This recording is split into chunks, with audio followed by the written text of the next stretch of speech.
endi yanada kran qo'yish taxminan 20 metrlarcha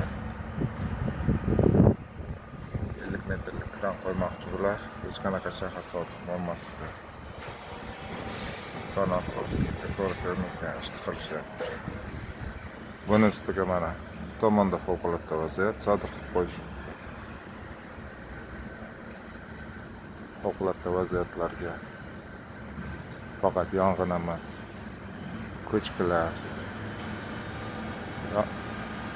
sel, har qanday avariya holatga fuqarolar uylarini texnik holatlari favqulodda vaziyatlarga kiradi. Mana hurmatli fuqarolar, qiziqarli holat. Gaziantepda harakatsizlik qilmoqda.